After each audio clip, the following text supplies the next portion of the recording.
पवन सिंह ने ये क्या कर दिया, सबको हिला कर रख दिया है। मैं बता दूं कि आपका स्वागत है हमारे चैनल में, लास्ट तक वीडियो देखते रहिएगा। अगर नए हैं तो हमारे चैनल को सब्सक्राइब जरूर कीजिएगा ताकि कोई भी खबर आपको सबसे पहले मिल पाए। मैं बता दूं कि पवन सिंह का नया गाना आप लोगों ने देख लिया होगा। ये गाना 4 दिन पहले आप लोगों के बीच लॉन्च कर दिया गया है था। जो ये गाना हिंदी है, आप लोगों ने देखा होगा, चुम्मा इस गाने का नाम है।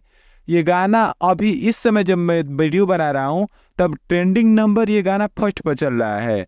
और मैं इस गाने के व्यू की मैं बात करूँ तो 36 मिलियन व्यू इस पर चला गया है और म्यूजिक में ट्रेंडिंग नंबर फर्स्ट पर है।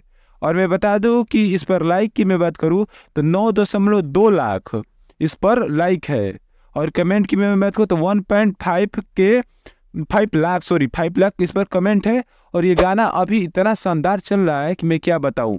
और एक और इसी पर खबर है कि मैं बता दूं कि पवन सिंह का ये गाना इंस्टाग्राम पर ट्रेंडिंग नंबर फर्स्ट पर चल रहा है।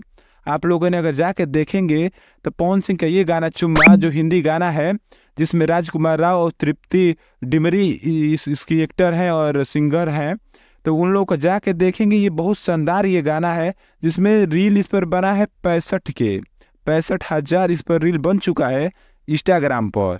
ये गाना बहुत तेज आगे जा रहा है। देखिए कि बहुत जल्दी हमको लग रहा है कि ये 50 मिलियन क्रॉस कर देगा। आपको क्या लग रहा है कि ये गाना कब 50 मिलियन क्रॉस करेगा, जरूर बताइएगा। और भोजपुरी न्यूज़ देखने के लिए हमारे चैनल को सब्सक्राइब कीजिए।